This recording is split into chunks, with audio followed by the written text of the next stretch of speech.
Have you ever heard of a concept called training age?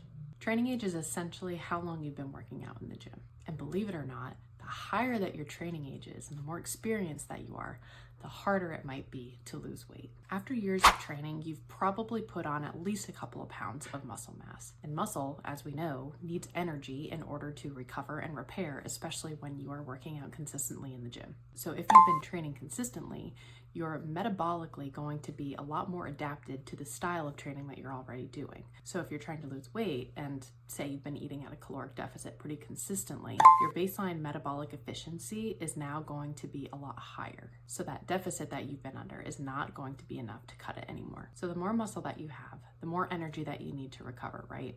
So now if you couple on the fact that you are chronically stressed, you are not getting as much or as consistent sleep as you should, your body is fixating on the fact that it needs to go into fight or flight mode, and it's going to resist fat loss because it would rather prioritize survival. And now you're not seeing the weight loss reflected on the scale that you would ideally want, or you're either seeing a stall or an increase in your weight. It's not necessarily because you're eating too much, it's because your body might think that it's not getting enough. The common misconception is that if you're not losing weight on the scale, you need to do more cardio or you need to eat less. But doing these types of things in an already stressed state is just going to spike cortisol even more. This spike in cortisol is going to tank your ability to recover and is possibly going to cost you that hard-earned muscle. Your body doesn't care that you're trying to lose weight.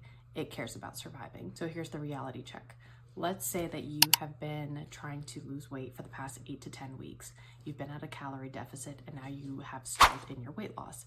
You are getting stressed about this, you are working out harder, you're eating less, but now your overall day-to-day energy is starting to tank and your performance in the gym is not what it used to be. This is the perfect opportunity for a mini break in your diet and possibly a deloading session in the gym. So when it comes to nutrition, adding 250 calories every single day for the course of the week is enough to reset your hormones and prime your body to lose fat again. So the next time that you hit this type of plateau, consider looking at everything objectively. Are you getting your sleep?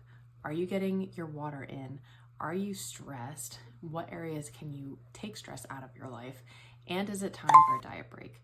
Periodized nutrition planning, just as much as periodized training in the gym, can be a great tool when it comes to trying to lose fat. Remember that generic meal plans aren't always going to do that here, and you have to be specialized and intent with your nutrition, just like your training when you're trying to lose weight, because there is no one size fits all.